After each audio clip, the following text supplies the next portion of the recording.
The biggest problem of all, in my opinion, is the fact that the contract only requires them to have $1 million per incident and $2 million in the aggregate, and that is in the contract. And I know, Mr. Huckelberry, you mentioned earlier that they had insurance of $3 million, but the concern is we're lucky no one was killed in this incident.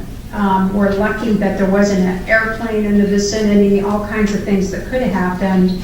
And I have $1 million of liability on my home. Why would we have it in the contract that they could have a liability, commercial liability of $1 million each occurrence on a facility that is launching highly explosive balloons?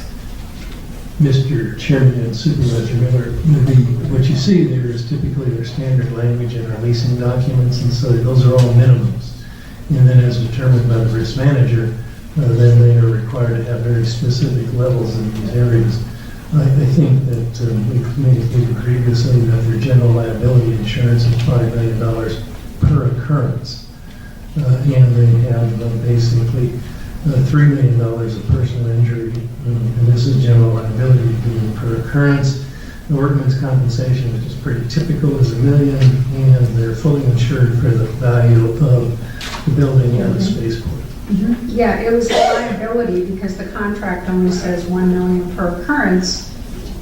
Is there a way? That's just our standard language in our leasing documents, and so you're always going to see that language because it's just one of them, because most of our leases are... But that's the one that's signed that says that they have to have this. So how can we enforce anything higher on them if they can produce a contract that says, oh no, your requirement's only $1 million?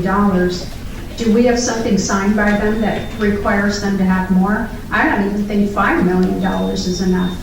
We required that, and that's what our risk manager feels is appropriate. The risk manager, who's the risk manager? Do they have experience with hydrogen balloons? I mean, in the aerospace industry, you have to have really high liability insurance, and this is an experimental. A lot of what they're doing is experimental, obviously.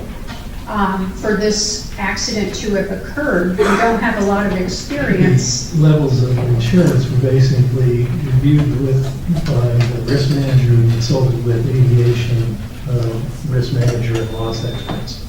Well, I'll tell you why this concerns me so much. We had a gentleman who worked for Pima County who got in a bicycle accident and sued for $6 million. We settled for something less than that because it never even became a lawsuit. But that just shows you how woefully inadequate this insurance is. I know you think it's funny, Dr. Garcia, but it really isn't.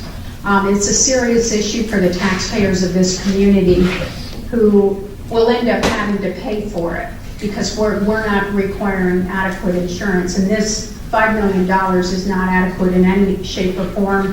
When you have a bicycle accident and the notice of claim was $6 million from a county employee, you can imagine what it would be if someone was killed when one of these balloons launches. And we don't even know if they're planning to do it again. Apparently they have every right to go out there and fill up with hydrogen again. Your February memo stated that the folks at Raytheon were very concerned about this. We just read that this morning before I came down here.